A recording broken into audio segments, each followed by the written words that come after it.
Okay, so in this lecture we will start with another new topic, that is resolution of a force into non-perpendicular components. So far we have studied about two methods to find resultant force. One is law of parallelogram, another is resolution method. Okay, these two steps, these two methods are basically to find what? Resultant force. So if the force system is concurrent and there are two forces, we will use law of parallelogram. And if the force system is concurrent and the forces are more than two, then in that case we will use resolution method. At the start we have defined the meaning of resolution. So what is resolution? Resolution is to split a force into two components, and we have already seen that there are two ways of splitting it. You can split the force into two perpendicular components, okay, and second method is you can split a force into two non-perpendicular components. So in type number 2, in problems type number 2, we have covered this part, that is we have splitted a force into two perpendicular components. In today's session we will see how to split a force into two non-perpendicular components. Okay, so this will be our type 3 sums today. We will be covering type 3 sums today, and then we shall start with resolution method again in case of a non-concurrent force system. Okay, so now let us consider a force. Let's say this is a force F, one single force F, and the question is that they will ask you to split this force into two components at some specific angles. So they will say that split force F into one component and two components, second component, with theta 1 and with theta 2. They will specify you the angle. What does it mean? It means that कि ये एक force है और इस force को मुझे split करना है at angle theta 1 and theta 2. So let's say इसका first component जो है वो, let's say this is the first component F1. main force कौन है? F, और F का first component is F1 and this angle is theta 1. Okay, another component, let's say this is the another component of force F and we'll name it as F2, और ये angle जो बनाएगा that is theta 2. Okay, तो अभी ये F1 और F2 components का value find करने के लिए हमारे पास एक सिंपल सा फॉर्मूला है. ये फॉर्मूला यूज करेंगे और हमें स्ट्रेट अवे F1 F2 का वैल्यू मिल जाएगा. So first component F1 is equal to main force F और नीचे साइन थीटा 1 प्लस थीटा 2, और F2 में भी same formula, that is F bye sine theta 1 plus theta 2. अब डिफरेंस क्या रहेगा इसमें? सिर्फ एक ही डिफरेंस है कि जब F1 फाइंड करेंगे हम, that is when we will find F1 component, in that case ये फॉर्मूला लिखेंगे और इसको मल्टीप्लाई करेंगे विथ साइन F1 निकालते वक्त हम थीटा 2 कंसीडर करेंगे इनटू साइन थीटा 2, और F2 निकालते वक्त, दिस वन इज F2 निकालते वक्त हम थीटा 1 कंसीडर करेंगे, तो इनटू साइन थीटा 1. तो ये है दो formula to find components of a given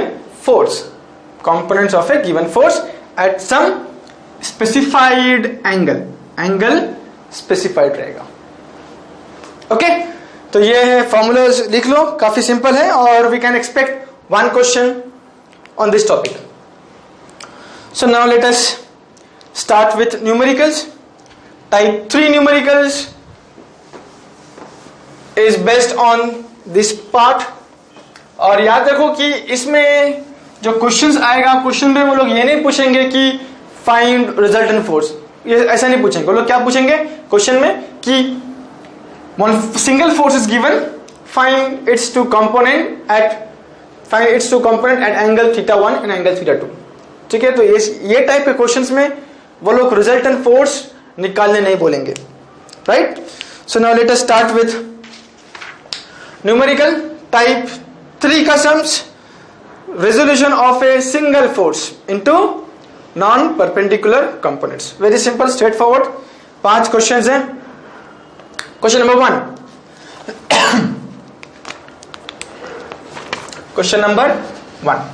question number 1 a force of 800 Newton is acting at a point, resolve this force along 35 on one side and 50 on its other side। तो यहां पे एक single force है that is of 800 Newton, ये मेरा main force F, और उसको क्या कहा है कि resolve this force that is ये 800 न्यूटन अलोंग 35 डिग्री।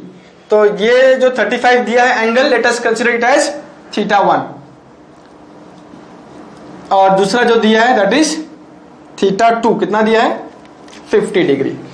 तो पहला फोर्स लेट अस से this is the first component F1 और इसका एंगल कितना है θ1 which is equal to 35 degree, और दूसरा कंपोनेंट है ये F2 and this angle is θ2 which is equal to 50 degree.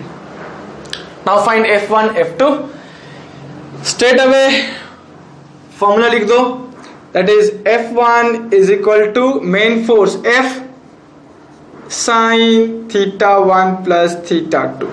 यहां पे F1 है तो इसलिए मैं क्या करूंगा θ2 लूंगा, तो इंटू क्या लेंगे यहां पे into θ2, sorry into sin θ2, right. Now substitute the values.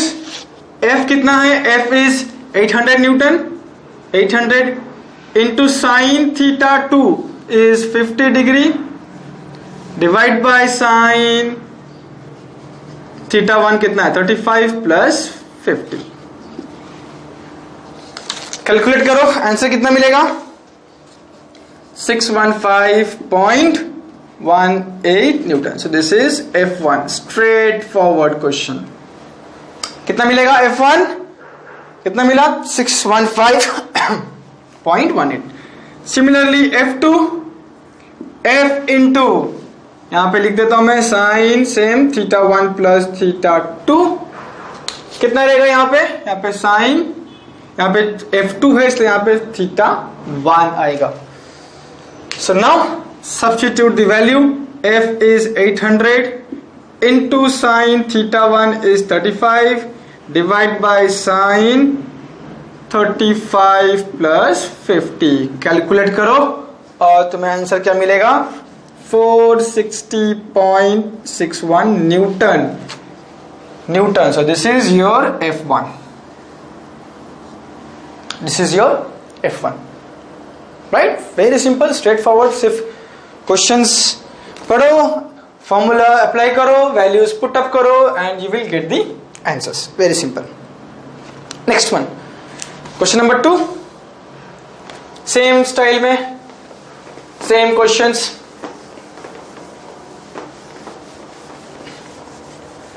Question number 2, अगर हम डायग्राम भी नहीं बनाएंगे तो भी चल सकता है, ठीक है। अभी देखो बिना डायग्राम का कर देंगे।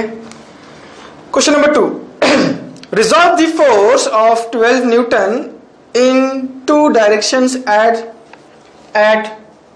θ1 is equal to 30 degree, θ2 is equal to 40 degree। Force कौन सा है F कितना है 12 किलो न्यूटन। तो तो यहाँ पे किलो न्यूटन को न्यूटन में कन्वर्ट करने की कोई जरूरत नहीं है, क्योंकि यहाँ पे एक ही सिंगल फोर्स है और उसका यूनिट किलो न्यूटन है, तो हम उसको वैसे ही रहने देंगे उसको। Now by formula F1 is equal to F sin θ1 plus θ2। तो यहाँ पे F1 है तो क्या लेंगे, साइन साइन क्या लेंगे यहाँ पे, θ1 है तो साइन, सॉरी F1 है तो साइन θ2, और वैल्यूज पुट अप करेंगे यहाँ पे। F कितना है 12, sine θ2 is 40 divide by sine θ1 is 30 plus 40। तो वैल्यू कितना आना चाहिए यहाँ पे 8.21 किलो न्यूटन F1 का वैल्यू आ रहा है। कैलकुलेटर यूज करो। Now second F into sine, F2 आया तो यहाँ पे क्या आएगा θ1 आएगा, sine θ1 divide by θ2। Values put up करो। ओके तो आंसर कितना आना चाहिए 6.38 किलो न्यूटन। स्ट्रेट फॉरवर्ड, ठीक है। 2 मार्क के लिए पूछ सकता है ये 4 मार्क के लिए पूछा है, right. Now let's start with question number 2 complete. Question number 3. Question number 3 थोड़ा सा संभाल के करना है। क्वेश्चन पढ़ो क्या लिखा है क्वेश्चन नंबर 3। क्वेश्चन नंबर 3 क्या लिखा है, क्वेश्चन पढ़ो ठीक से। This is question number 3. Question number 3. A force of 2000 Newton acts at angle of 60 degree with x-axis. तो मेन फोर्स जो है ये मेन फोर्स है, इसका वैल्यू कितना है 2000 न्यूटन, और इसका एंगल दिया है विद x-axis। कितना एंगल दिया है ये 60 degree. 60 degree. Find its component along 105 degree and 330 degree with x axis. तो एक काम करेंगे यहाँ पे हम ये एक्स एंड वाई एक्सिस भी बना देते हैं ताकि हम एंगल को ठीक से समझ सकें। तो यहाँ पे इसको मुझे स्प्लिट करना है, कहाँ पे स्प्लिट करना है, कंपोनेंट एट 150।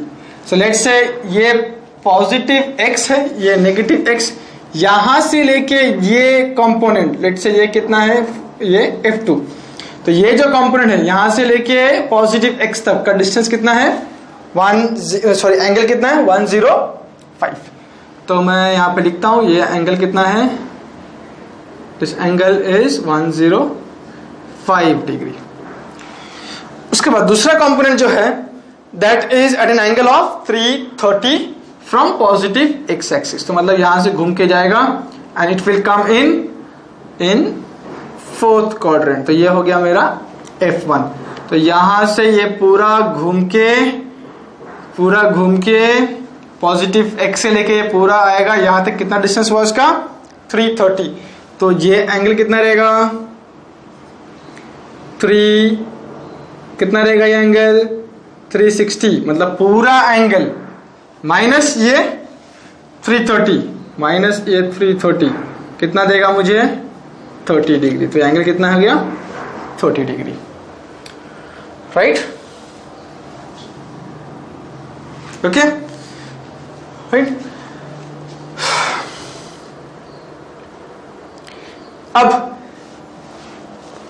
अब यहां पे देखो, इसको जरा समझो। ये मेरा मेन फोर्स है 2000 न्यूटन, ये कंपोनेंट F2, ये कंपोनेंट F3, ये हो गया एंगल दैट इज θ1, और ये हो गया एंगल θ2, θ1 θ2। तो θ1 कितना रहेगा, θ1 यहां से लेके ये F1 तक का एंगल कितना रहेगा 30 प्लस 60 कितना हो जाएगा वो 90 degree.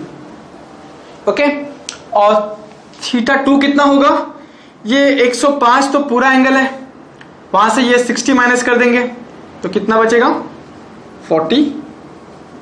45 degree. Okay, 45 degree.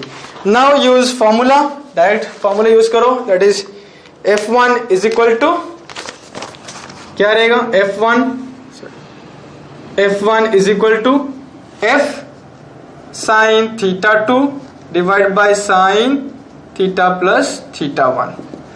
F कितना है 2000 Newton into sin theta 2. Theta 2 is 45 degree divided by sin theta 1 90 plus theta 2 45. कितना आंसर आएगा इसका 2000 न्यूटन. सो F1 पहला कंपोनेंट, ये जो F1 है कितना आ रहा है 2000 न्यूटन. सिमिलरली F2, तो F sin F2 है तो यहाँ पे थीटा 1 आएगा divide by sine theta 1 plus theta 2. Values put up करो तो आंसर कितना मिलना चाहिए 2828.43 न्यूटन. सिंपल मिला इतना आंसर. ओके, हो गया. क्वेश्चन नंबर 3 कंप्लीट हुआ. क्वेश्चन नंबर 4 ट्राई करो, काफी इजी है. क्वेश्चन नंबर 4 क्या दिया क्वेश्चन में, What are the components of 60 Newton force acting horizontally in two direction on either side at angle 30 degree. तो अभी यहाँ पे मेन फोर्स कितना है 60 न्यूटन है और थीटा 1 थीटा 2 कितना रहेगा 30 डिग्री एंड 30 डिग्री. ठीक है, तो फिर स्ट्रेट अवे फॉर्मूला यूज करेंगे. कितना मिलेगा मुझे, F1 मिल जाएगा और ये F2 भी मिल जाएगा. ओके, तो क्वेश्चन नंबर 4 तुम लोग ट्राई करो, इसे क्वेश्चन नंबर 4 को ट्राई करो. Now let's start with question number 5. ये लास्ट सम, इसमें ऐसे ही सिंपल सम्स रहेंगे. क्वेश्चन नंबर 5 इसमें कोई टफ सम्स नहीं है. और ये याद रखो कि ये क्वेश्चंस में रिजल्टेंट फोर्स फाइंड करने के लिए हमें नहीं कह रहा है, हमें सिर्फ क्या कह रहा है कि find what, find components F1 and F2 at angle theta 1 and theta 2. That's it. 4 mark के लिए. देखो कितना इजी है. So now let's start with question number 5. Question number 5 क्या कह रहा है, resolve the force of 100 Newton into two direction, that is theta 1 40 degree, theta 2 50 degree and force is 100 newton. कैसे करेंगे, सिंपल सीधा formula F1 is equal to F sine theta 2 by sine theta 1 plus theta 2. 100 sine theta 2 कितना 50 sine divide by theta 1 is 40 plus 50. कितना answer आना चाहिए 76.60 Newton. मिल गए यहाँ पे 2 मार्क्स. दूसरा 2 मार्क यहाँ पे, that is F sine theta 1 divide by sine theta 1 plus theta 2. यहाँ पे क्या रहेगा 100 साइन थीटा 1 कितना है, इट्स 40 साइन 40 प्लस 50. सॉल्व करो, आंसर कितना मिलेगा 64.28 न्यूटन. मिल गया, F1 F2 मिल गया. तो 2 4 मार्क्स मिल गए. 2 करके 4 मार्क्स हमको मिल गए. ओके, तो अब हमने हमारा टाइप 3 के सम्स पूरा कर लिए. एक बार मैं इसका एक मेन कंसेप्ट बताऊंगा. यहां पे ध्यान दो, टाइप 1 के सम्स जो है, टाइप 1 के सम्स उसमें फोर्स कितने हैं 2 फोर्स हैं. ठीक है, टाइप 1 कैसा है, कॉन्करेंट फोर्स सिस्टम है. कॉन्करेंट फोर्स सिस्टम है और यहाँ पे फोर्स कितने 2. और यहाँ पे सवाल क्या पूछते हैं, फाइंड रिजल्टेंट फोर्स या फिर थीटा या फिर अल्फा. ओके, तो जब 2 फोर्स रहेगा और कॉन्करेंट है, so by default law of parallelogram. Type 2 के सम्स में क्या था कि वहां पे 2 से ज्यादा फोर्स एक्ट हो रहे थे एट ए पॉइंट. कॉन्करेंट फोर्स सिस्टम था और 2 से ज्यादा फोर्स एक्ट हो रहे थे. तो जब भी 2 से ज्यादा फोर्स होगा, हमें मालूम पड़ गया कि उसको सॉल्व करने के लिए क्या करना पड़ेगा मुझे? Resolution method, right. टाइप 3 के सम्स देखो, यहां पे हमेशा एक ही सम पूछा, एक ही फोर्स। यहां पे देखो question number 1, a force of 800 Newton, एक ही सिंगल फोर्स, और उसको क्या बोल रहा है? कंपोनेंट्स फाइंड करने बोल रहा है। क्वेश्चन नंबर 2 देखो, फिर से resolve the force of 12 kilometre, फिर से एक ही फोर्स है, एक ही फोर्स है, ठीक है। उसको क्या करना है, क्या करने बोल रहा है? उसको रिजॉल्व करने बोल रहा है। क्वेश्चन नंबर 3, रिजॉल्व, एक ही फोर्स है, राइट। कितना है वो? दैट इज 2000 न्यूटन, एक ही फोर्स है, उसको क्या करने बोल रहा है? वो रिजॉल्व करने बोल रहा है। क्वेश्चन नंबर 4, क्वेश्चन नंबर 5, हर इसमें देखो कि एक ही फोर्स है और उसको क्या करने बोलेगा? वो दो कंपोनेंट्स में रिजॉल्व करने बोलेगा at some angle θ1 and θ2, right. तो क्वेश्चन देख के मालूम पड़ जाता है हमको कि ये स्टैंडर्ड क्वेश्चंस हैं। क्वेश्चन देख के मालूम पड़ जाएगा, दो फोर्स रहेगा, कॉन्करेंट, लॉ ऑफ पैरेललोग्राम, दो से ज्यादा फोर्स है, कॉन्करेंट, रेजोल्यूशन मेथड, और सिर्फ अगर एक ही फोर्स है और हमको बोला गया कि find its component, non perpendicular method जो है हम लोग इसे यूज करेंगे, राइट। तो अभी नेक्स्ट कंसेप्ट देखेंगे। ये कंसेप्ट बहुत ही इंपॉर्टेंट कंसेप्ट है, that is how to find resultant force of a non concurrent force system. अब तक हमने क्या देखा? कॉन्करेंट फोर्स सिस्टम देखा। तो अभी हमको क्या करना है? Non concurrent force system. तो अगर नॉन कॉन्करेंट फोर्स सिस्टम है और हमें अगर रिजल्टेंट फोर्स निकालने पूछा है, तो हमारे पास कौन सा मेथड है? Resolution method. और उसमें कितने स्टेप्स है? 6 स्टेप्स। कौन कौन से स्टेप्स है वहां पे? पहला, हम समेशन एफ एक्स निकालेंगे, दूसरा समेशन एफ वाई निकालेंगे, तीसरा आर फाइंड करेंगे, चौथा क्या है? अल्फा फाइंड करेंगे, फिफ्थ और सिक्स्थ में क्या रहेगा? डायग्राम। दैट इज, डायग्राम का मतलब क्या होगा कि हमें पोजीशन ऑफ आर बताना है। ये फिफ्थ जगह पे एक थियरम आएगा, that is known as Varignon's theorem. तो हमको एफ ऑफ एक्स निकालने आता है, वाई निकालने आता है, आर निकालने आता है, अल्फा निकालने आता है, डायग्राम निकालने आता है। सिर्फ ये थ्योरम हमको भी सीखना पड़ेगा। तो वेरिग्नॉन्स थ्योरम सीखने से पहले हमें मूवमेंट ऑफ ए फोर्स सीखना पड़ेगा। What is a movement of a force? Movement of a force, पहला concept, very important concept, movement of a force. Movement हम उसको कैसे दिखाते हैं? मूवमेंट को लिखते हैं M, capital M, movement of a force. Movement of a force, what is movement of a force? हम मूवमेंट को बोल सकते हैं कि turning effect, turning effect of a force. Movement का मतलब क्या? Turning effect of a force. For example, let us consider this, let's say this is a body, body का नाम है A B, body A B, okay. मैं body को at point A पकड़ रहा हूं ऐसे, एंड एट पॉइंट बी मैं यहां पे एक फोर्स अप्लाई कर रहा हूं परपेंडिकुलर। ये जो फोर्स है इस बॉडी का जो लेंथ है उसको परपेंडिकुलर है। अब ये फोर्स क्या कर रहा है? इस बॉडी को टर्न करने की कोशिश कर रहा है या फिर टर्न कर रहा है, राइट। अगर मैं इसको ऐसा पकड़ा तो ये बॉडी क्या करेगा? उसको टर्न करेगा। किस पॉइंट से टर्न कर रहा है? अबाउट पॉइंट ए, जिधर मैंने इसको पकड़ा है वहां से क्या कर रहा है? वो टर्न कर रहा है। So this turning effect is known as movement of a force, movement of this force. Turning effect of force is known as movement of a force. Now इसको और ठीक से समझेंगे।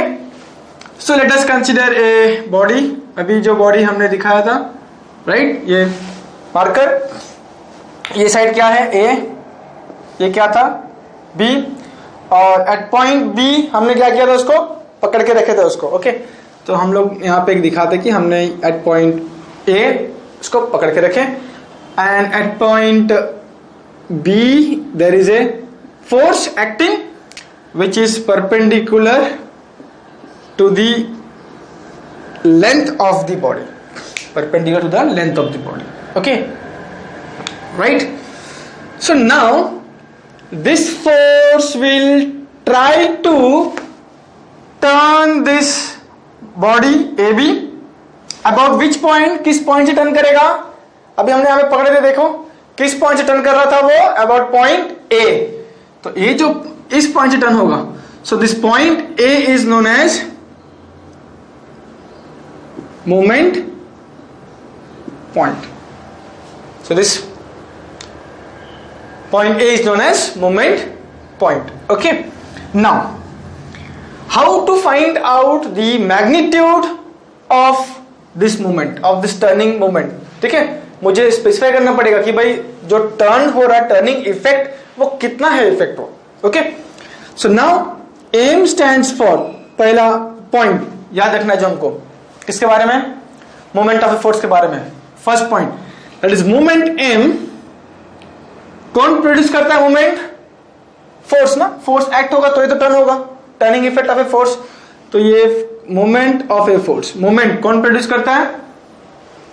फोर्स. मोमेंट जो है, बॉडी जो है वो किस पॉइंट से टर्न होता है? About moment point.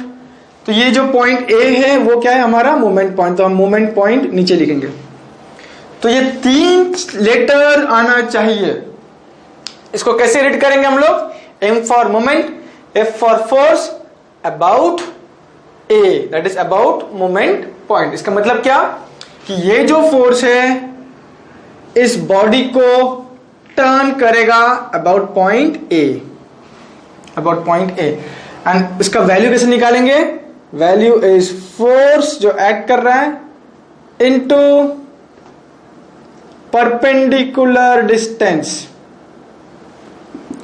अगर मैं बोलता हूं फोर्स F है इंटू परपेंडिकुलर डिस्टेंस, क्या है परपेंडिकुलर डिस्टेंस? L. डिस्टेंस क्या है यहां पे? L. और इसका यूनिट क्या रहेगा? Unit of moment. फोर्स हम किस में स्पेसिफाई करेंगे? फोर्स का यूनिट क्या है? फोर्स का न्यूटन. और लेंथ का क्या रहेगा unit? Metre. So newton metre is the unit of moment. Newton metre is the unit of moment. ये first point. Okay, so moment of a force about point A is equal to force into perpendicular distance. ये बहुत ही important है. कभी भी ऐसा नहीं बोलना कि moment is equal to force into distance. नहीं, हमेशा क्या बोलोगे? Force into perpendicular distance. Second point, अभी अगर फॉर एग्जाम्पल मैं, अगर ये जो फोर्स है एट पॉइंट बी एक्ट कर रहा है, अगर मैं इसको शिफ्ट करूं at some new point, let's say this is point C, ये एफ को मैंने फ्रॉम पॉइंट बी से सी शिफ्ट कर दिया. अब ये जो परपेंडिकुलर डिस्टेंस है वो क्या हो गया अभी? L1. तो मुझे ये बताओ कि मोमेंट किस केस में ज्यादा रहेगा? पहला केस में मोमेंट ज्यादा रहेगा कि नेक्स्ट दूसरे केस में ज्यादा रहेगा? मोमेंट किस में ज्यादा रहेगा? जब फोर्स पॉइंट बी में एक्ट कर रहा था तभी का मोमेंट ज्यादा है, या फिर जब फोर्स सी में एक्ट करेगा तभी का मोमेंट ज्यादा है? कब ज्यादा रहेगा? ऑब्वियसली जब पॉइंट बी में है उसका मोमेंट ज्यादा रहेगा. क्यों? क्योंकि देखो जब पॉइंट फोर्स जब बी में एक्ट कर रहा है तब लेंथ कितना है? L. यहां पे लिख रहा हूं मैं, force into L, moment of force about point A end moment of force about point A. लेकिन जब ये C पे एक्ट हो रहा है तब क्या है? F into L1. तो अभी ये जो L है that is greater then L1. L is greater then L1. तो ये फोर्स तो सेम है लेकिन L जो है वो L1 से ज्यादा है. तो उसका मतलब क्या हो गया? This is the greater value, this is greater value and this one is the smaller value. Okay, फिर से देखो, अगर मैं C से उसको और नजदीक जा रहा हूं, किसके नजदीक जा रहा हूं मैं? मोमेंट पॉइंट के नजदीक जा रहा हूं, F. Let's say this is point D. तो अभी कितना रहेगा मोमेंट? ये L2. कितना रहेगा मोमेंट? अबाउट पॉइंट ए कितना रहेगा, कम हो जाएगा ना। तो सबसे ज्यादा कहां पे रहेगा मोमेंट, जब ये पॉइंट फोर्स जब पॉइंट बी पे एक्ट करेगा तब मोमेंट अबाउट पॉइंट ए सबसे ज्यादा रहेगा। जब ये फोर्स बी से सी पे शिफ्ट हो जाएगा तब उसका लेंथ कम हो रहा है, तो इस केस में moment about point A of this force F will be less than the moment of force F about at point B. उसके बाद फिर हम और आगे जाते हैं टुवर्ड्स मोमेंट पॉइंट डी। तो डी पे अगर फोर्स एक्ट करे तो यहां पे क्या होगा, उसका मोमेंट का वैल्यू और भी कम होगा। फाइनली ये है इंपॉर्टेंट, अगर मेरा एफ जो है फोर्स मोमेंट पॉइंट से पास हो तो मोमेंट क्या रहेगा। तो लेट्स एग्जांपल लेते हैं कि moment of force about point A is equal to, इस केस में क्या रहेगा, क्या रहेगा, तो मुझे एफ तो मालूम है, into F into perpendicular distance, distance कितना रहेगा, डिस्टेंस जीरो हो जाएगा ना, डिस्टेंस कितना है, जीरो। तो therefore moment will be zero. Okay, moment will be zero. तो यहां से एक कंक्लूजन मिलता है कि if force passes through the moment center या फिर moment point, then the moment about that moment point is zero. Very important concept है, will be what, zero. Third point, sign conventions. अभी जस्ट देखो कि ये फोर्स, ये body है, ये बॉडी है, क्या नाम है इसका, ए एंड बी। अगर मैंने फोर्स ऐसे अप्लाई किया तो कैसा घूम रहा है ये, टर्न कैसे कर रहा है ये फोर्स, क्लॉकवाइज, घड़ी जैसा घूमती है वैसे ही घूम रहा है ये भी क्लॉकवाइज। Okay, clockwise. तो ये फोर्स कैसा घुमा रहा है, कैसा टर्न कैसे कर रहा है, उसको क्लॉकवाइज टर्न कर रहा है। तो क्लॉकवाइज, CLOCK, क्लॉकवाइज। क्लॉकवाइज को हम कैसे दिखाएंगे, ऐसा ऐसा घूमता है घड़ी। तो क्लॉकवाइज और एंटी क्लॉकवाइज, एंटी क्लॉकवाइज कैसा घूमेगा ये, ऐसा उल्टा। जैसे फॉर एग्जांपल ये हमने यहाँ पे पकड़ा, राइट, ये बॉडी है और मैं ऐसा फोर्स अप्लाई कर रहा हूँ, तो कैसा घुमा रहा है उसको, ये फोर्स एंटी क्लॉकवाइज। तो क्लॉकवाइज हम क्या लेंगे, पॉजिटिव लेंगे, एंड एंटी क्लॉकवाइज क्या लेंगे, नेगेटिव लेंगे। ठीक है, जरूरी नहीं कि हमेशा क्लॉकवाइज पॉजिटिव लो, किसी किसी बुक्स में देखेंगे कि कोई क्लॉकवाइज को नेगेटिव ले रहा है, कोई एंटी क्लॉकवाइज को पॉजिटिव ले रहा है। तो ये सिर्फ एक साइन कन्वेंशन है, इससे कुछ फर्क नहीं पड़ेगा। दोनों ही मेथड्स में फाइनल आंसर जो रहेगा वो मैच होगा, सेम रहेगा, राइट। तो ये है पहला, ये बहुत ही इंपॉर्टेंट कंसेप्ट है मोमेंट। मैं इसको फिर से एक बार एक्सप्लेन कर रहा हूं, प्लीज ध्यान दो। Moment of a force means what, it's a turning effect of a force. एक फोर्स हमेशा क्या करेगा, बॉडी को टर्न करने की कोशिश करेगा। सो M stands for moment of a force. So now let us consider a body AB. So at point B we are acting what? A perpendicular force is acting at point B, और at point A क्या हो रहा है? This body AB is turning about point A. Hence उसका नाम क्या है? Moment point. Moment point. तो moment point का मतलब क्या है? वो point जिस point से body turn हो रहा है because of force. Right? तो फर्स्ट एग्जांपल, फर्स्ट कंसेप्ट जो है that is how to find out magnitude of moment. तो M stands for moment, F stands for force, A stands for moment point. ये तीनों चीज आनी चाहिए, अगर तीन में से एक भी गायब है तो फिर इसका मतलब यह हुआ कि मोमेंट का डेफिनेशन इनकम्प्लीट है, इनकम्प्लीट। तो is equal to force into perpendicular distance, force into perpendicular distance. Okay, याद रखो परपेंडिकुलर डिस्टेंस बोलना है हमेशा, परपेंडिकुलर डिस्टेंस। अब ये परपेंडिकुलर डिस्टेंस क्या है, कि ये परपेंडिकुलर डिस्टेंस कहां से कहां तक मेजर करेंगे, मूवमेंट पॉइंट से लेके जिस पॉइंट पे फोर्स एक्ट हो रहा है। परपेंडिकुलर डिस्टेंस, ये डिस्टेंस कहां से कहां तक मेजर करेंगे, मूवमेंट पॉइंट से लेके जिस जगह पे फोर्स एक्ट हो रहा है। अभी पहला केस में फोर्स कहां पे एक्ट हो रहा है, एट पॉइंट बी, तो अभी हमारा ये लेंथ कितना हो जाएगा, ए बी, लेंथ कितना हो जाएगा, A B, that is L. अगर हम ये फोर्स को टुवर्ड्स मूवमेंट पॉइंट शिफ्ट करें तो क्या होगा, मूवमेंट का जो वैल्यू है, मैग्नीट्यूड है, वो कम होता जाएगा। क्यों कम होगा, क्योंकि ये जो डिस्टेंस है, लेंथ, क्योंकि यहां पे देखो A B is greater than A C, A C is greater than A D, right. तो जैसे ही हम मूवमेंट सेंटर की तरफ जाएंगे, मूवमेंट कम होता जाएगा, और एक टाइम ऐसा आएगा कि अगर फोर्स मूवमेंट पॉइंट के ऊपर से पास हो तो उसका मूवमेंट क्या हो जाएगा, जीरो। क्या हो जाएगा उसका मूवमेंट, जीरो। और अगर हम मूवमेंट पॉइंट से दूर जाएं तो मूवमेंट का वैल्यू बढ़ता जाएगा। तो सेकंड पॉइंट क्या है कि if force passes through the movement point then the movement about that movement point will be zero, very important. और थर्ड क्या है कि हमें मालूम है कि टर्निंग इफेक्ट आइदर क्लॉकवाइज होगा या फिर एंटी क्लॉकवाइज होगा। तो फॉर साइन कन्वेंशंस, अगर क्लॉकवाइज है तो हम उसको पॉजिटिव लेंगे, अगर एंटी क्लॉकवाइज है तो हम उसको नेगेटिव लेंगे। Clear, right, okay. ये वेरी इंपॉर्टेंट है, प्लीज इसको ठीक से समझो। नेक्स्ट अभी आगे बढ़ते हैं। This was moment of a force.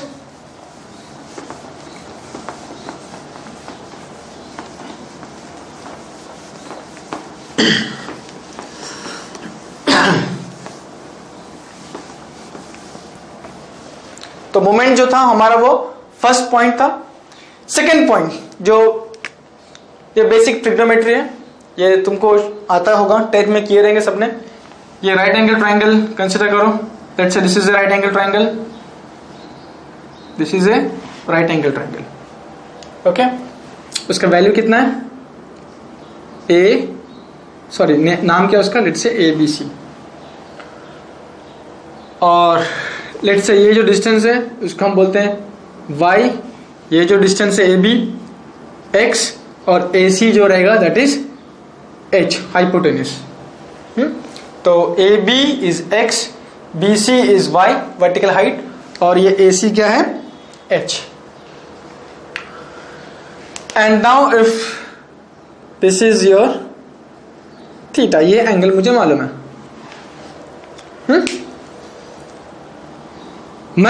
अगर मुझे ये एंगल मालूम है तो मैं ये y का वैल्यू कैसे निकालूंगा, y का वैल्यू कैसे निकालेंगे हम लोग, मुझे बताओ। साइन थीटा, मैं यहां पे नहीं,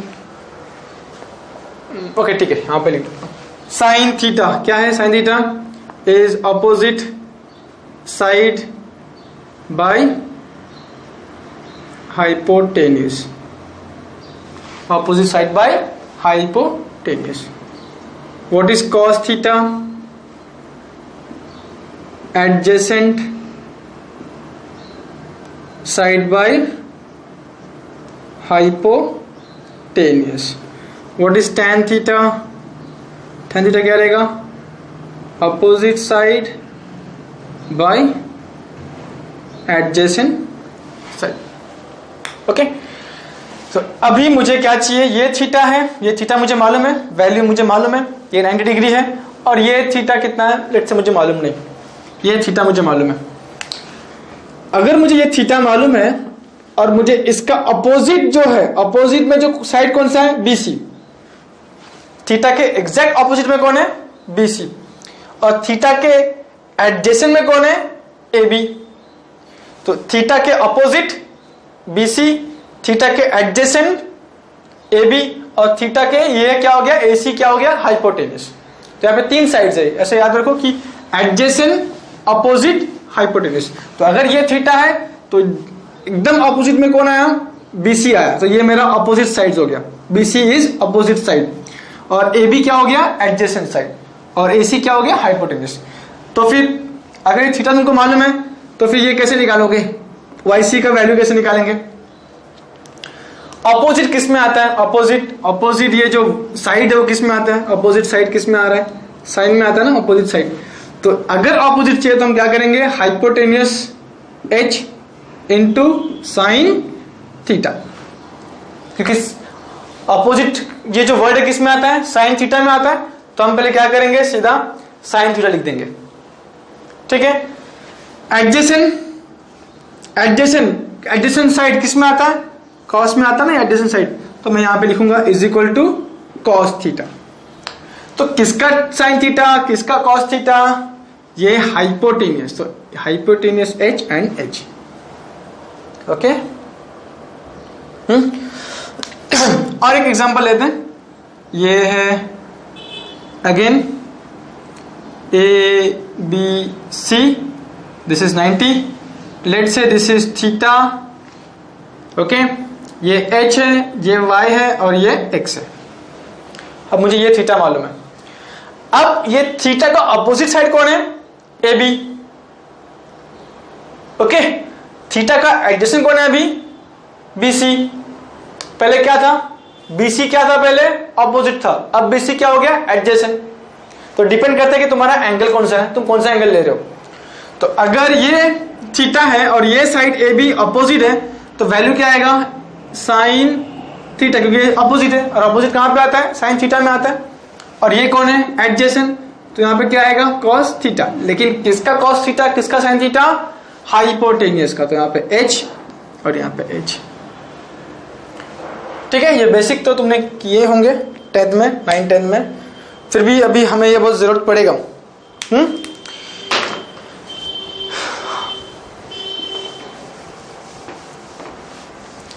So next, let us start with type number 4। Type number 4 के सम शुरू करते हैं। टाइप नंबर 4 में अगर हम टाइप नंबर 4 देखें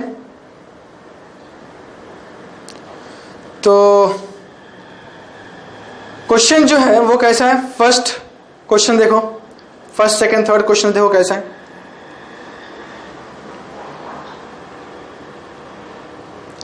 type number 4, resolution of non concurrent force system, okay. पहला क्वेश्चन क्या है? A force of 1200 Newton acts on A bracket, find the moment of this force about point ए। तो ये क्वेश्चन में रिजल्टेंट फोर्स नहीं पूछा है, सिर्फ क्या पूछा है कि ये जो फोर्स एक्ट हो रहा है 1200 न्यूटन, इसका मोमेंट अबाउट पॉइंट ए कितना रहेगा, ओके। तो ये इसमें सिर्फ क्या फाइंड करना है हमको? मोमेंट फाइंड करना है। सबसे पहले क्या करना पड़ेगा हमको? हमें पहले ये डायग्राम बनाना पड़ेगा। डायग्राम कैसे बनाएंगे? देखो, ये डायग्राम में डायमेंशन किसका दिया है? ऐसा दिया है ना, डायग्राम ऐसा है।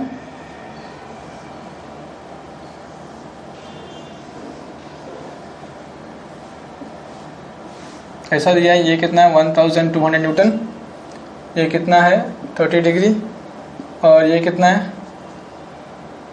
120 mm। ये कितना है? 140 mm, ओके। तो इस क्वेश्चन में क्या डायमेंशन दिया है? सिर्फ 140 mm और 120 mm, और इसका जो थिकनेस है वो कुछ दिया नहीं है। इसका मतलब क्या है कि ये जो थिकनेस है वो ना के बराबर। अगर हम थिकनेस कंसीडर ना करें तो भी चलेगा, लेकिन मेन कौन है? मुझे ये डिस्टेंस दिखाना पड़ेगा, ये 140 mm दिखाना पड़ेगा, 120 mm दिखाना पड़ेगा। तो हम ये जो सम है ना, इसको ऐसे ना बना के हम ऐसे बना सकते हैं कि ये एक लेंथ हमारे इंपॉर्टेंट है, और इसका नेमिंग क्या दिया है? ए। ये पॉइंट ए है ना, ये पॉइंट ए है। तो मैंने क्या बनाया? ये लेट्स से इसको बी बोलता हूं मैं एंड इसको सी बोलता हूं। क्वेश्चन में दिया नहीं है, लेकिन फिर भी हम नाम दे सकते हैं। ए क्वेश्चन में दिया है, बी सी क्वेश्चन में नहीं है, तो जस्ट मैंने समझने के लिए नाम दे दिया ये। तो ये बी हो गया, और एक वर्टिकल डिस्टेंस मालूम है मुझे, ये पॉइंट C, और यहाँ पे क्या एक्ट हो रहा है, एक फोर्स एक्ट हो रहा है ऑफ 1200 न्यूटन, वो भी कैसा है, इंक्लाइन, राइट। तो मेरे लिए ए बी जरूरी है बनाना, क्यों, क्योंकि इसका लेंथ दिया है, इसलिए ये जरूरी है बनाना। बी सी बनाना जरूरी है, क्यों, क्योंकि उसका लेंथ दिया है।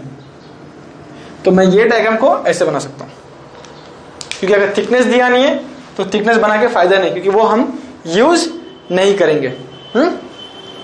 तो ये हो गया हमारा, ये हो गया, हम उसको ऐसे बना सकते हैं। समझ में आ रहा है क्यों बना सकते हैं ऐसा, क्योंकि यहाँ पे 140 mm दिया है, 120 mm दिया है, थिकनेस दिया नहीं है, तो थिकनेस बनाने की जरूरत नहीं है, सिर्फ एक लाइन से ही हम उसको क्या कर सकते हैं, रिप्रेजेंट कर सकते हैं। ओके, नाउ सॉल्व कैसे करना है, उसको सॉल्व कैसे करेंगे, मोमेंट कैसे निकालेंगे। फर्स्ट स्टेप, ध्यान से देखो सब लोग। फर्स्ट स्टेप, ये पूरे पिक्चर में, पूरे डायग्राम में फोर्स कितने हैं, पहले वो गिनो। एक ही फोर्स है, ये जो दिख रहा है हमको 1200 न्यूटन, एक ही फोर्स है। मोमेंट हमें किस पॉइंट से निकालने का है, मोमेंट पॉइंट क्या है, ए, राइट। अब ये तो आइडेंटिफाई हो गया कि टोटल फोर्स कितने हैं, ये पूरे सिस्टम में एक ही फोर्स है, और मोमेंट पॉइंट क्या है, ए। तो मुझे क्या निकालना है, moment of force about point ए निकालना है। साइन कन्वेंशन हमको मालूम होना चाहिए, अगर क्लॉकवाइज घूमेगा तो पॉजिटिव, एंटी क्लॉकवाइज घूमेगा तो वो नेगेटिव। ये क्या है, क्लॉकवाइज, ये पहला वाला क्या है, क्लॉकवाइज, दूसरा वाला क्या है, एंटी क्लॉकवाइज। तो हमने ये एनालिसिस किया, एनालिसिस करने के बाद ये मालूम पड़ रहा है कि यहाँ पे सिर्फ एक ही फोर्स है और मोमेंट पॉइंट ए है। ये जो फोर्स है 1200 न्यूटन, वो फोर्स कैसा है, हॉरिजॉन्टल है क्या, नहीं, वर्टिकल है क्या, नहीं। अगर हॉरिजॉन्टल नहीं है, वर्टिकल नहीं है, तो क्या हो गया, ये कौन सा फोर्स है फिर, इंक्लाइंड फोर्स। और एज पर हमारा रूल, इंक्लाइंड फोर्स को हम कभी भी बर्दाश्त नहीं कर सकते, जिधर भी दिखा हमको इंक्लाइंड फोर्स, उसको क्या करेंगे, रिजॉल्व करेंगे। क्या करेंगे, उसको रिजॉल्व करेंगे, right. So now resolve this inclined force.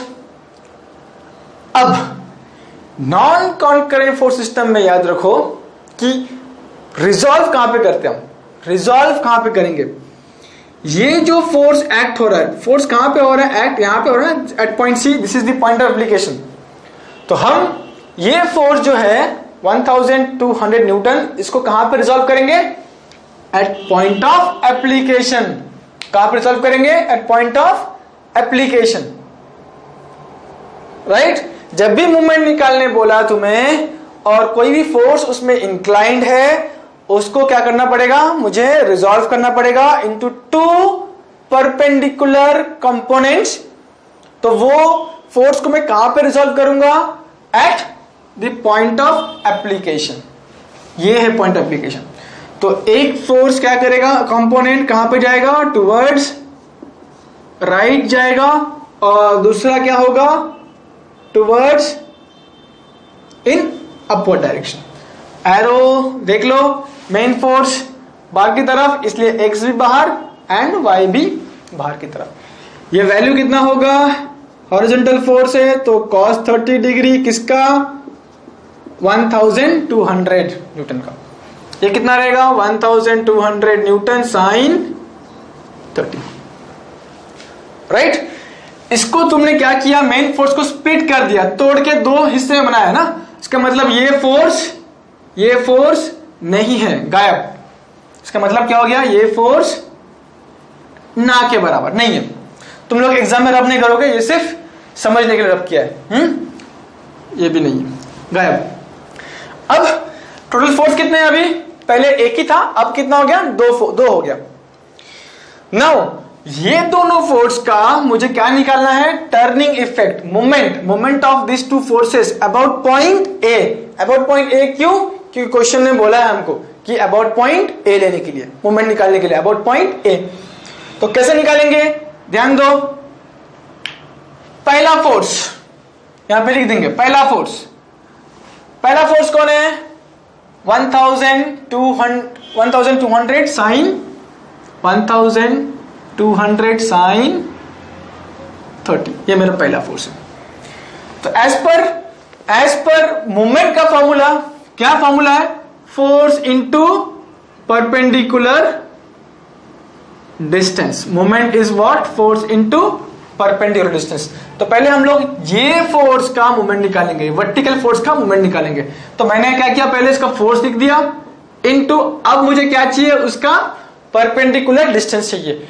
ध्यान दो कि ये जो फोर्स है ना 1200 साइन 30, ये फोर्स कैसा है, वर्टिकल है। ये फोर्स कैसा है, वर्टिकल है। तो उसका जो परपेंडिकुलर डिस्टेंस रहेगा वो हमेशा हॉरिजॉन्टली रहेगा। कैसा रहेगा, वो हॉरिजॉन्टली रहेगा। अब यहां पे देखो ये फोर्स कैसा है, वर्टिकल है, तो हॉरिजॉन्टल डिस्टेंस कैसा रहेगा हमेशा, सॉरी परपेंडिकुलर डिस्टेंस कैसा रहेगा हमेशा, हॉरिजॉन्टल। तो ये रहेगा उसका डिस्टेंस। और हमको ये भी मालूम है कि परपेंडिकुलर डिस्टेंस हम कहां से कहां तक मेजर करते हैं, ये मूवमेंट पॉइंट से शुरू होगा और खत्म कहां पे होगा, ये फोर्स के यहां पे खत्म होगा। ठीक है, ये फोर्स का जो लाइन ऑफ एक्शन है हम उसको एक्सटेंड कर सकते हैं। ये जो लाइन ऑफ एक्शन है, हमको मालूम है ना कि लाइन ऑफ एक्शन फोर्स का हम उसको इन्फिनिटी तक एक्सटेंड कर सकते हैं। तो उसको एक्सटेंड कर लो इन्फिनिटी तक, लेट्स से उसको एक्सटेंड कर लो इन्फिनिटी तक, हो गया, राइट।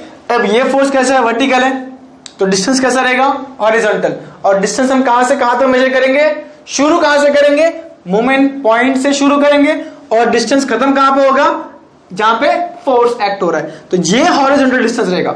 अगर फोर्स वर्टिकल है तो डिस्टेंस कैसा रहेगा, हॉरिजॉन्टल। तो ये डिस्टेंस कितना दिया है उसने, 140। तो ये क्या हो गया, फोर्स इनटू परपेंडिकुलर डिस्टेंस।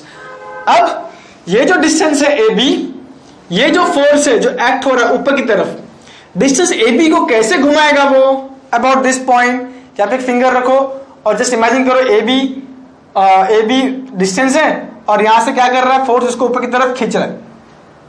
तो अभी ये खींचना मतलब क्या, ए बी तो ऊपर की जा नहीं सकता, तो क्या होगा, अबाउट पॉइंट अबाउट पॉइंट ए क्या होगा, ए बी रोटेट करेगा, टर्न करेगा, अबाउट पॉइंट ए क्या होगा, ये बॉडी जो है वो क्या करेगा, टर्न करेगा, क्योंकि ये एरो क्या बता रहा है, ऊपर की तरफ जा रहा है। तो जस्ट इमेजिन करो कि अगर ऐसा बॉडी है, ओके, और मैंने यहाँ पे पॉइंट ए पे पकड़ के रखा है और फोर्स में ऐसा अप्लाई कर रहा हूं, तो कैसा घूम रही है बॉडी, कैसे घूम रही है बॉडी, एंटी क्लॉकवाइज। और एंटी क्लॉकवाइज हमारे लिए क्या है, नेगेटिव साइन, तो उसको हम नेगेटिव साइन देंगे। ओके, उसके बाद दूसरा फोर्स कैसा है, लिख लो यहां पे पहले, moment produce by this force कितना है, 1200 cos 30। अब मुझे क्या चाहिए, परपेंडिकुलर डिस्टेंस चाहिए। तो ये horizontal force, let us extend it's line of action. हमको मालूम है कि फोर्स का लाइन ऑफ एक्शन हम लोग इन्फिनिटी तक एक्सटेंड कर सकते हैं। तो मैंने ये फोर्स का लाइन ऑफ एक्शन को एक्सटेंड कर दिया। अब ये फोर्स कैसा है, हॉरिजॉन्टल, तो परपेंडिकुलर डिस्टेंस कैसा रहेगा, वर्टिकल। परपेंडिकुलर डिस्टेंस कैसा रहेगा, वर्टिकल। क्यों, क्योंकि फोर्स कैसा है, हॉरिजॉन्टल, राइट। तो ये जो परपेंडिकुलर डिस्टेंस है हम लोग मेजर कहां से कहां तक करेंगे, ए से शुरू करेंगे, मोमेंट पॉइंट से शुरू करेंगे और खत्म कहां पे होगा, अबाउट एट फोर्स।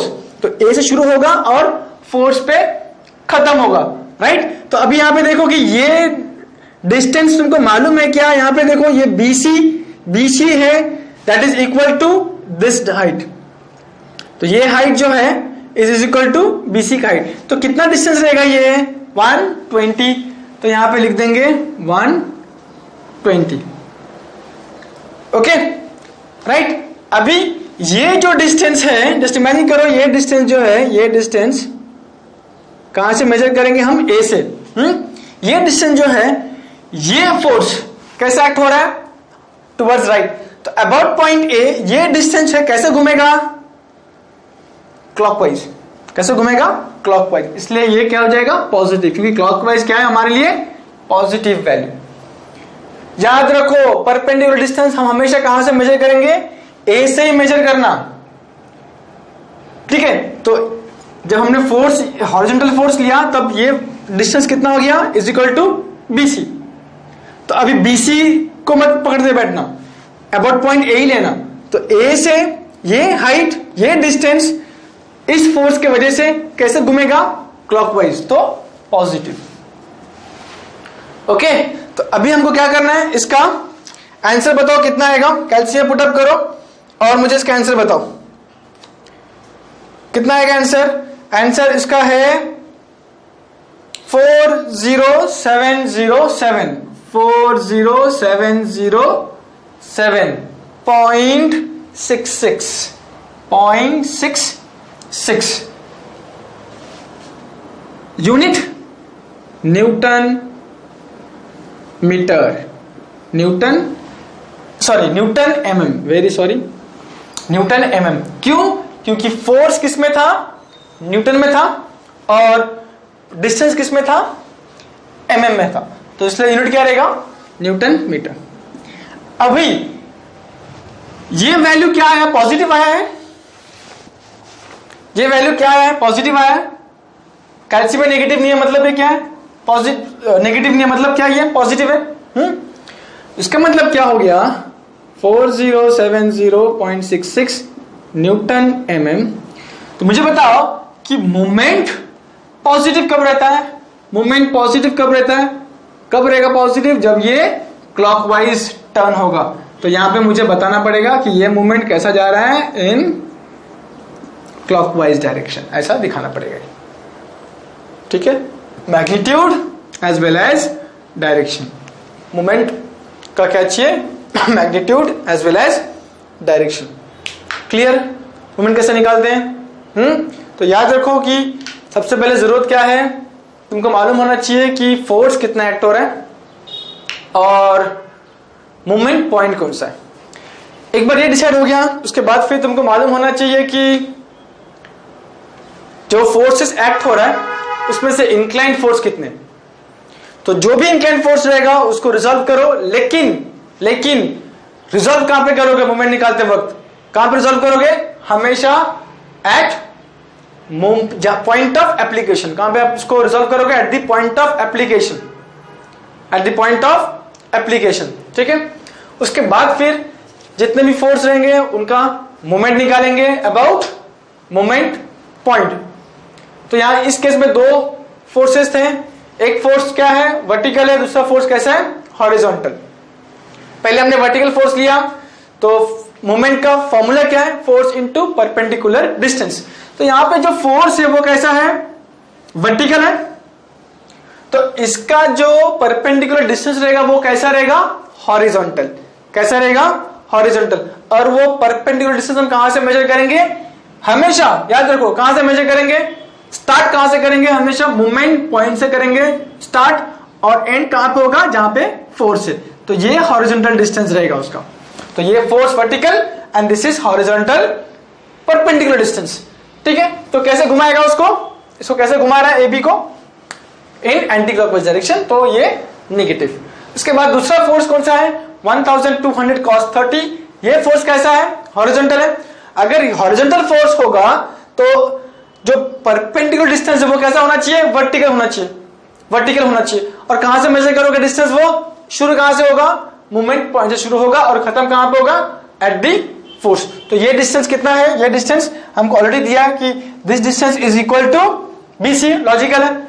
ये distance is equal to BC. BC कितना है? 120। तो हमने यहां पे 120 मेजर किया। अब ये जो डिस्टेंस है इसको ये फोर्स कैसे घुमाएगा? अगर ऐसे एक्ट होगा तो ये कैसे घूमेगा? डिस्टेंस क्लॉकवाइज घूमेगा। तो इसलिए हमने क्या किया? उसको पॉजिटिव दिया। कैलकुलेट करने के बाद कैल्शियम में आंसर क्या आ रहा है? 40707। मतलब क्या? ये वैल्यू पॉजिटिव है, राइट। नेक्स्ट टाइम मुझे ये लिखना पड़ेगा कि अगर ये पॉजिटिव है इसका मतलब क्या है? Moment positive, moment is positive means what? कि मोमेंट कैसा है? क्लॉकवाइज डायरेक्शन में मूवमेंट हो रहा है। टर्न कहां पे हो रहा है? टर्न क्लॉकवाइज में हो रहा है टर्न, तो मुझे ये डायरेक्शन दिखाना पड़ेगा।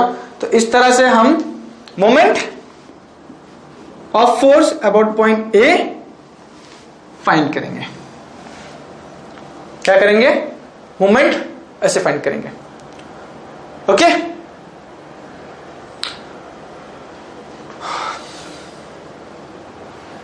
तो दैट्स इट। आज के लेक्चर के लिए इतना काफी। नेक्स्ट लेक्चर में हम एक दो सम्स और सॉल्व करेंगे मोमेंट के ऊपर। मोमेंट निकालना हमको आना चाहिए, बहुत ही इंपॉर्टेंट है। मोमेंट निकालना अगर नहीं आया तो हम खत्म हो जाएंगे। मोमेंट निकालना नहीं आया तो फिर दी एंड। ओके, तो ये सब याद रखो, रिवाइज करो, प्रैक्टिस करो, कोई एक अच्छा बुक रेफर करो, उसमें सम्स जो सॉल्व है अनसॉल्व है उसको सॉल्व करना चालू करो। और नेक्स्ट लेक्चर में हम लोग आगे का पार्ट देखेंगे। Okay, thank you.